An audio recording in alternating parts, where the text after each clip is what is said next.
శరణు శరణు గణేశ గజముఖ వదన శరణు గణేశ గౌరీ పుత్ర శరణు గణేశ విఘ్న వినాయక శరణు గణేశ. అన్నయ్య అన్నయ్య తీసుకో. అమ్మా దేవుడి పూజ అయిపోయింది, పొట్ట పూజ చూడమ్మా. నువ్వు గబగబా టిఫిన్ పెట్టావంటే నువ్వు ట్యూషన్ కి, నేను ఇటు పేపర్ వేయడానికి వెళ్ళిపోవచ్చు. ఈ పాటికి వార్తలో వంటి పేపర్ కోసం పార్లమెంట్కి వెళ్లే రాజకీయ నాయకుల దగ్గర నుంచి బాత్రూమ్కి వెళ్లే బట్టల వరకు ఎదురు చూస్తూ ఉంటారు. నువ్వు త్వరగా వెళ్ళి టిఫిన్ రెడీ చేయి. వెళ్తున్నాను.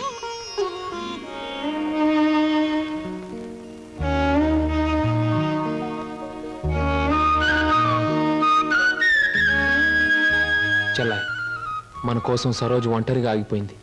ప్రాణానికి తెగించి మనల్ని రక్షించింది. ఎక్కడుందో ఏమైందో ఎన్నిసార్లు ప్రయత్నించినా కనీసం జాడు కూడా తెలియలేదు. అసలు ఉందో లేదో. అన్నయ్య తప్పకుండా ఎక్కడో ఉండే ఉంటుంది.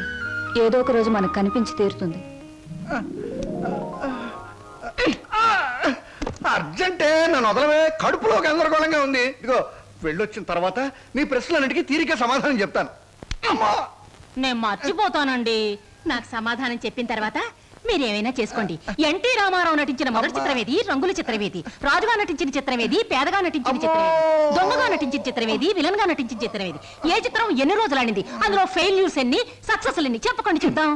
కింద జన్మలో నువ్వు గానుగై ఉంటావే, నేను ఎద్దై ఉంటాను. అప్పుడు నేను ఆడించాను, ఇప్పుడు నువ్వు నన్ను జాడిస్తున్నావు. ఎన్టీ రామారావు నటించిన మొదటి జ్యువెల్ జోల్ సినిమా నిన్ను ఎక్కడ కొడితే బుద్ధి వస్తుందా అని ఆలోచిస్తున్నానే. ఏమండి? వస్తున్నా బాబు. ఏమయ్యా, నువ్వు పోస్ట్ మ్యాన్ కదా, పోర్ట్ ఉద్యోగం ఎప్పుడు మొదలెట్టావు? ఏంటంటే ఏమి తెల్లనట్టు అడుగుతారో.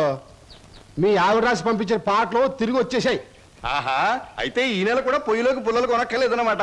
మీ ఆవిడ గారి చేత పాటలు రాయటం అన్నా మానిపించండి, లేకపోతే ఆవిడ గారి కోసం ఒక కొత్త వారపత్రిక పెట్టండి. లేకపోతే దేశంలో తెల్లకైతే కరువు వచ్చి పడిపోద్దని. మరి ఎవరండి వచ్చింది? అమ్మో, ఏమిటండి ఇవన్నీ నీ రచనలే. వీటి తాకిడికి ప్రపంచం అంతా తట్టుకోలేకపోతుంది. కొన్నాళ్ళకి ఊరంతా ఖాళీ చేసి పోయేటట్టున్నారు. ఊరు అంటే జ్ఞాపకం వచ్చింది. 1952లో సొంత ఊరు అనే సినిమా వచ్చింది కదా. ఎన్ని సెంటర్స్ లో 50 రోజులు ఆడింది. ఆ చిత్రంలో హీరో ఎవరు, హీరోయిన్ ఎవరు, డైరెక్టర్ ఎవరు? కింద జనంలో నువ్వు పిడకై ఉంటావే, నేను పోయే ఉంటాను.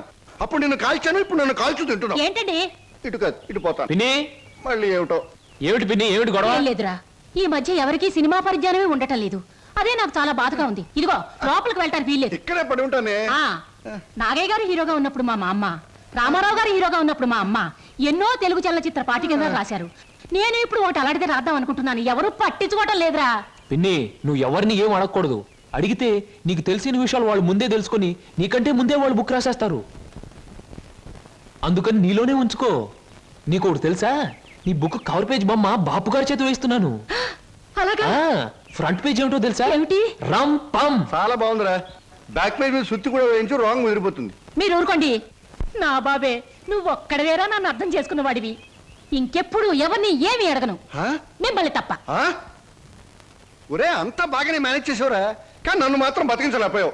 మీ పిన్ని. బాబాయ్, పిన్ని ముందు నువ్వేమన్నాను, పిన్ని వెళ్ళాకన్నావా? నేను ఊరుకోను. ఓహో, నువ్వు దాని పార్టీ కదా. అవును, పిన్నంటే ఎవరనుకున్నావు? మా అమ్మ. ఒరే, ఇది ఏనాటి బంధమోరా. 15 సంవత్సరాల క్రితం మీరెవరు, మేమెవరు అనుకోకుండా నాకు దొరికారు. ఈ 15 సంవత్సరాల్లో మేము మీకే ఆప్యాతలు కురిపించామో తెలియదు, కానీ మీరు మా కన్నబిడ్డల కంటే ఎక్కువైపోయారా. అది మా అదృష్టం బాబాయ్. నువ్వు లేకపోతే మేమేమైపోదాం. చూడమ్మా, రిటైర్డ్ స్టేషన్ మాస్టర్ గా చెప్తున్నాను, పచ్చ జెండాకి పరిగెత్తే రైలుకి బంధుతో ఉండక్కర్లేదురా. పచ్చ జెండా ఊగిందంటే రైలు పరిగెత్తి తీరాలే, దాని డ్యూటీ. రైలు పరిగెత్తే ముందు పచ్చ జెండా ఊగాలే, దాని బాధ్యత. మన బంధుత్వాలు కూడా అంతేరా. అయ్యో, టైం అయింది బాబాయ్. నువ్వు ముందు సరిగ్గా నిలబడు, ఇప్పుడు బయలు. ఓకే, నువ్వు రామ్మా. వెళ్ళొస్తాం. త్వరగా వచ్చేయండి. అలాగే బాబాయ్. 1969లో నా కర్మకాయలు నిన్ను పెళ్లి చేసుకున్నాను.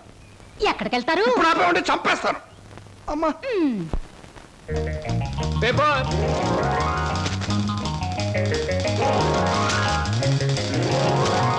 పంతులు గారు, పేపరు. అమ్మయ్యా, పేపర్ బాయ్. నన్నే? అవును, నిన్నే. నా పేరు పేపర్ బాయ్ కాదండి, వీర వెంకట విజయ శ్రీనివాస్ వరప్రసాద్. పూర్తిగా పిలవలేని కొంతమంది బద్దకస్తులు శ్రీనివాస్ అంటారు. ముచ్చటగా ముద్దుగా పిలవాలనుకున్న వారు సీను అంటారు. సుబ్బమ్మ గారు. నా పేరు సుబ్బమ్మ కాదు, లలిత. ఓహో, మరి మిమ్మల్ని ముద్దుగా విని పిలుస్తారు లల్లి అనా? పిల్లి అని. నీకెందుకు? పేరు లలితంగా ఉంది, పర్సనాలిటీ లలిత లావణ్యంగా ఉంది.